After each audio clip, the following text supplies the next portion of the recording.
morning and welcome to another edition of Marksinspiration. It's a beautiful sunny September morning here in St. Louis, Missouri today, and the leaves are starting to turn. Won't be long, there'll be the beautiful colors of fall. And then soon, no leaves, snow, and kind of cold and nasty. I don't care much for winter. I like it when the snow comes down. It's kind of pretty, but after that it's kind of slushy, and I'm just not much for the cold. I can understand why people move south for the winter. But today we are on The Power is Within at location 915 at series 41. Where we're going to begin with life began to improve. And life does improve when you improve yourself. Many people think they need to change outside situations. I see a lot of that in the U.S. today. If people would just call me by a certain pronoun, or if people would just treat me in a certain way, or if they would just treat me like I'm the same as this person, I would be okay inside. Well, it doesn't work that way. When you're okay inside, it doesn't matter what people call you. I don't care if people call me names. It's none of my business what you think about me. It's only my business what I think about you and what I think about myself. And what you think about me has nothing to do with what I think about myself. Remember that. Of course, we all want acceptance and approval. I like attention. If I didn't, I wouldn't be here, okay? I'll be honest with you. But you're going to take the good with the bad. If someone doesn't like you or like your program or like what you're doing, what does it really matter? You don't have to answer to them. But we grow up in a world where we have to seek approval from the time we're born. If we don't have our mother's approval, we feel like maybe we'll die because she'll quit taking care of us. If we don't have our father's approval, if we have a father, if we're fortunate enough to have one, we don't think we'll be okay because we might get punished, or we might get in trouble in different ways, or maybe he won't continue to support us or provide us with a home or food. So we feel like we need everyone's approval. But really, once you get older, you don't need anyone's approval. Maybe you feel like you still need your boss's approval. But I'm telling you what, if you do the best you can, do the best job you can, and if you approve of yourself, regardless of if the boss approves you or not, even if he fires you, you'll find a better job. It will be an opportunity and not a loss for you. Now, I don't really understand how that works, but when you're okay on the inside with yourself, you love yourself, you feel good about yourself, or if you like yourself, if you like that term better, everything works out for you. First, you must love yourself before you can love anybody else. The loveless seek love but never find it, and those who are loving find love everywhere they go. Okay, so let's begin with that. Hit that like button and subscribe, and here we go. Life began to improve after I trusted in this power to guide me. Yes, a power besides my conscious mind. Besides the mind that says 2 + 2 = 4. Let me see, what should I have for dinner? And I think. I'm talking about the thinking mind. You cannot run your life with the thinking mind. And also we're taught to do that from the time we start school, to memorize. I don't know why they don't teach in school how to use our imagination, our intuition. These are the important things. I don't think there's too many millionaires that would tell you that what they learned in school helped them to become a millionaire. I doubt it. I wouldn't say that. Okay. Realizing it was not something somewhere out in the stars. What you need is not out in the stars. It's right there within you, but inside of me. That allowed me to love myself, something I had never done. Many people quote the phrase by Jesus. It says, love your neighbor as you love yourself. But most people talk about loving their neighbor, but they don't love themselves. Obviously, you can't transmit something you haven't got. Many people want to fall in love. They want someone to love them. But how can someone love you if you don't first love yourself? And how can you love your neighbor if you don't first love yourself? You cannot transmit something you do not have.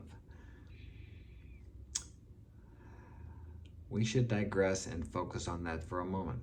Go to the mirror right now and say, I love you to yourself like you would to a person you love most in the world. If that feels in any way other than comfortable and normal, then you need to work on loving yourself. Stay at that mirror until saying it is easy. Now say it again and again until you actually mean it. It's amazing how we can look at our lover, our wife, our kids, and say, I love you, and really feel it. But when we look at the mirror and see ourselves and say that to ourselves, we feel ridiculous, or we don't feel like we mean it, or we feel like we're lying to ourselves. How many times do you look at yourself in the mirror and think about all the bad things that you think are bad that you did? I've had many people do things to me that if I told you would think that was terrible. But the reality was they just propelled me towards my goals and the person or the man that I wanted to become. Now, at the time, it seemed pretty mean and heartless and ruthless, but it didn't turn out that way. And I look at those people now, and there's several of them that really tried to destroy me. And I have compassion for them because their life is very difficult and they're very unhappy.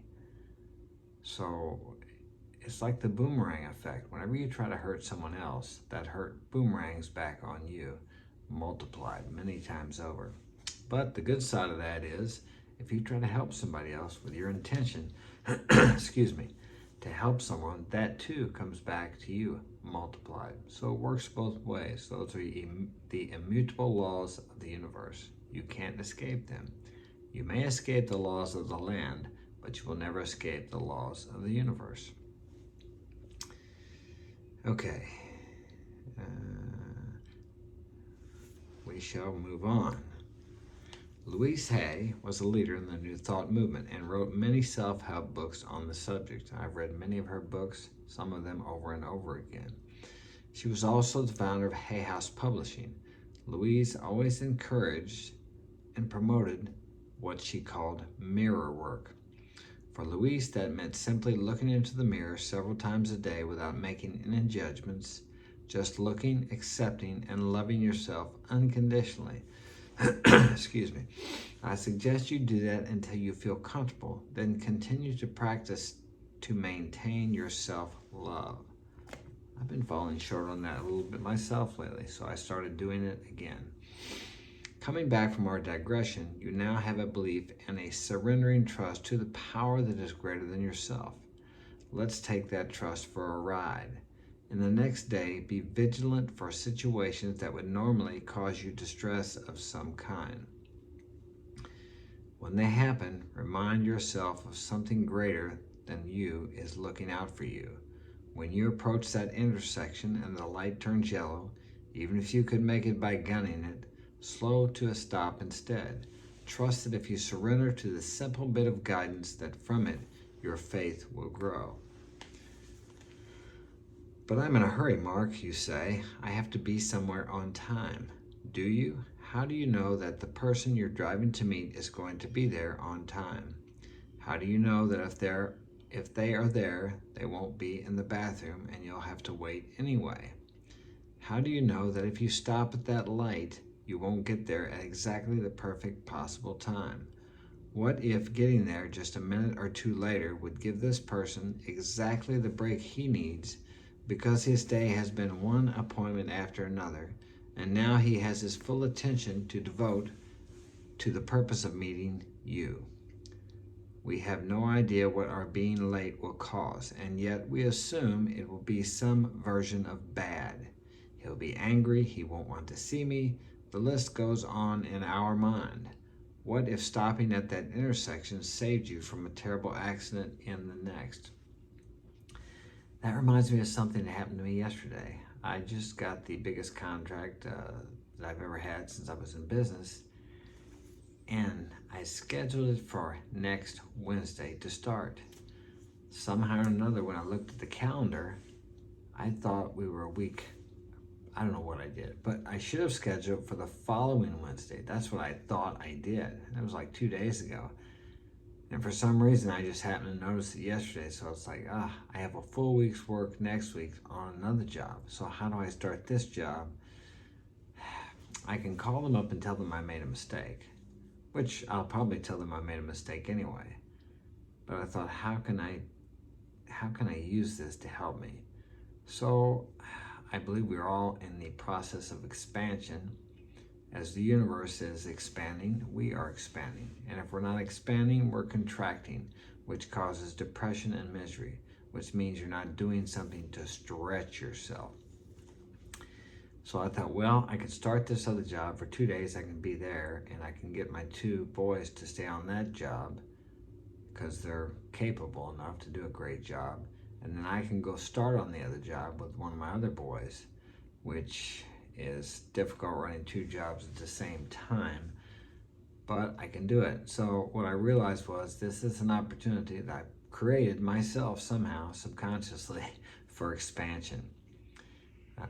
But I had it set up to where it would be really comfortable. We were going to finish that job next week, and I even give myself a couple days in between jobs to get things ironed out. That would have been real easy and comfortable. But I didn't do that for some reason. I don't know why. Because I guess I'm not supposed to. That's what we have to remember. I made a mistake. But did I really make a mistake? Or is this just another way for me to reach the goals and the visions that I have planned for my future? If I don't stretch myself, the universe will stretch me for me. So that's what I think is going on here. All right. Trust in this unknown power, and I have to trust that it's all going to work out okay. Now, don't get me wrong, I got a little bit nervous, overwhelmed, and upset, and when I think about it, I still get upset, but I know it's going to work out okay. So I could call them and say, hey, you know what, we're going to have to wait till next week, but I don't think so. We've already agreed to this time. I'm going to go for it because it will stretch me. I don't like being stretched all the time, though. But then again, I want more in my life. I'm happy with what I have. I sat outside last night with my 2 sons. We talked. The moon was out. We had a great time. Man, what more wealth could a man have than that? I mean, I have things that you can't buy with money.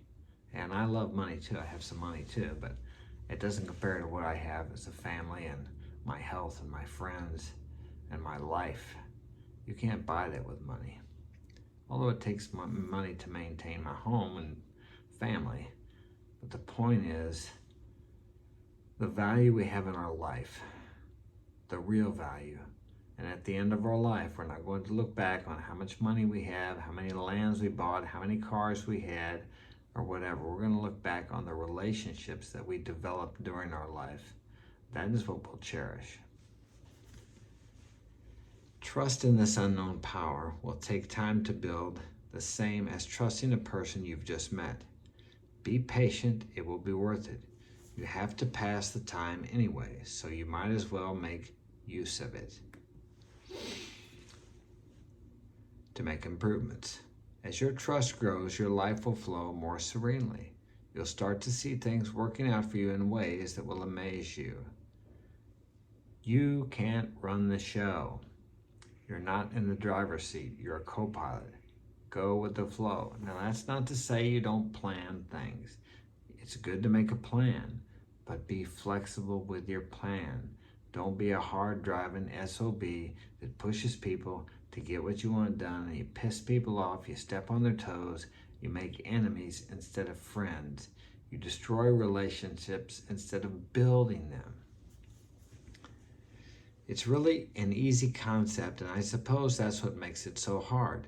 We think we have it all figured out with our logical minds, and yet here you are reading this book. There must be something not adding up in your life.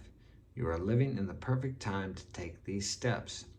The visionaries of old often had to face persecution when trying to convince the established authorities of things that were not widely believed. They were called crazy, jailed, and sometimes even killed as heretics. You don't have to endure such hardships on your journey. You just have to get past the hurdle of yourself. You are your best ally and worst enemy, and you get to choose which you will be. The determining factor is faith, or belief in yourself, if you like. For those skeptics out there, I'd like to invite you to consider that you have much more faith than you might realize. When you drive down the road, don't you have faith that the cars on the opposite side won't cross over and kill you? When you turn the key, don't you have faith that the door will open or the car will start? When you turn on the faucet, don't you have faith that the water will come out? I'm only asking you to take that faith and apply it in a direction that you may not, until now, have thought about. Okay, that's the end of chapter 11. We'll start on chapter 12 tomorrow or the next day, unless I come up with another topic. But back to faith. Many people think about the word faith and they think about religion. Faith is just a belief in yourself, a belief in a power greater than yourself, a belief in the universe, in God, a belief that everything's going to work out okay. If you are here today and you understand this, then you have been here for a few years. Okay, so something has taken care of you throughout this time, and it wasn't you until maybe you were a certain age. Maybe today you're taking care of yourself. But even that, if you had to figure everything out with your conscious, rational mind, which some people try to do, it would drive you crazy. There's so many things happening and so many variables, you cannot see the big picture. But if you can connect with this power within you, and it's the power within everything. It's in me, it's in you, it's in everything, in the birds, the sky, the trees. Everything has a consciousness. If you can connect with that, and you're never really disconnected from it, but we block off that connection with all of these things, the media, the news, what we drink, alcohol, drugs, tobacco, whatever it happens to be. These things change our perception, and they block us off from the intuitive guidance which is ever present, moving us toward what we really desire. But sometimes it moves us in a direction, or many times it does, and we can't figure out how that could possibly get us to where we want to go. We can't figure out. And that's the problem. We can never figure out how we're going to get there. And thus we thwart our progression by trying to figure it out with our conscious mind instead of going with the flow. I told a young man an example the other day. He's about 19 years old. I said, it works like this. Let's say you're out running around and you have an intention for a beautiful girl. You want to get a beautiful girlfriend, someone who you can trust, who treats you good, and you can have a good relationship. So you're just out doing your thing with a couple of your friends, and there's a girl across the street there, and she's kind of not the type of girl that you would want anything to do with, and she wants to talk to you.